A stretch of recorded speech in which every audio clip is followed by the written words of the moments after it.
Terima kasih pemirsa tvparlemen.com, Anda masih bersama kami dalam dialog khusus tvparlemen.com dengan tema infrastruktur di jalur mudik. Dengan narasumber kita, Ketua Komisi 5 DPR RI dari Partai Amanat Nasional, Bapak Laurens Damang. Baik Pak Laurens, kita lanjutkan kembali Pak. Ini selain masalah faktor jalan, ya Pak ya, faktor transportasi ini juga selalu menjadi kendala Pak dalam mudik Lebaran ataupun di setiap tahunnya itu Pak. Bagaimana tanggapan Bapak? Iya, kita harus lihat dulu secara umum. Iya. Kenapa ini terjadi? Bahwa perekonomian kita berkembang, tumbuh. Ya, makanya misalnya kemajuan pesat di bidang transportasi, pengangkutan barang, wirawiri, itu berarti ekonomi kita baik kan, berkembang kan. Nah, sekarang persoalan di transportasi ini.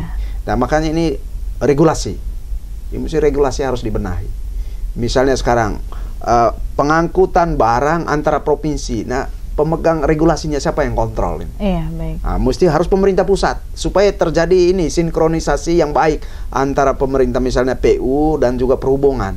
Jangan sampai antara PU dan perhubungan ini malah saling menyalahkan. Tapi kita mesti regulasinya membuat mereka ini ini harus ada sinkronisasi dalam mereka menjalankan.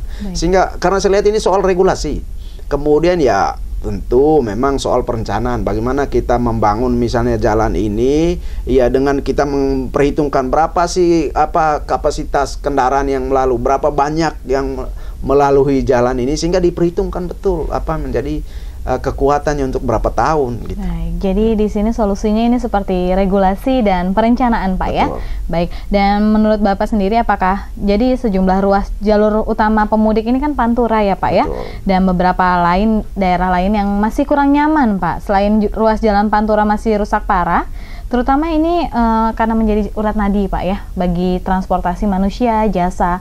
Ini tanggapan Bapak bagaimana menghadapi ini? Jalan ini kan urat nadi perekonomian nasional. Iya, baik. Ya kan? Jadi kalau terjadi kerusakan, berarti urat nadi aliran darah ini bisa tidak lancar. Iya. Nah, itu membuat kita sakit secara ekonomi. Iya, oleh karena itu mesti bagaimana supaya kalau saya lihat sih tidak terjadi kerusakan yang begitu berat. Tidak parah ya Pak ya? Tidak terlalu parah, tapi memang perlu perhatian yang serius supaya jangan terjadi kerusakan ini dia berkembang menjadi kerusakan yang serius. Gitu. Baik, iya. Jadi harus di perencanaan juga ya Pak. Perencanaan ya, itu juga. Ya.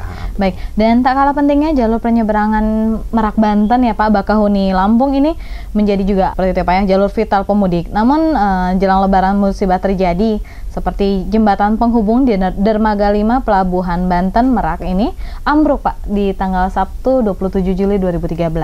Jika tidak diperbaiki maka jalur mudik akan terganggu. Menurut Bapak bagaimana Pak solusinya? Begitu tanggal 27 itu ambruk, saya langsung telepon Dirjen Perhubungan Darat.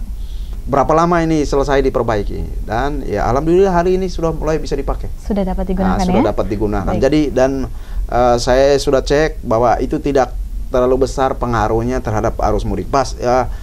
Menurut Dirjen Perhubungan Darat bahwa akan tetap lancar karena hari ini sudah mulai beroperasi. Baik, jadi Bapak dan Komisi 5 sudah kita selalu ya, berkomunikasi dengan pemerintah dan ya makanya kita supaya jangan terjadi arus mudik ini berdampak pada kemacetan di mana-mana. Makanya kami terus-menerus melakukan komunikasi dengan pemerintah. Baik, jadi tidak akan mengganggu arus mudik tadi nanti Pak ya. Alhamdulillah sampai hari ini semuanya berjalan baik, berjalan normal. Iya, Pak Laurens, dialog akan kita lanjutkan kembali dan pemirsa jangan kemana-mana, tetaplah bersama kami dalam tvparlemen.com.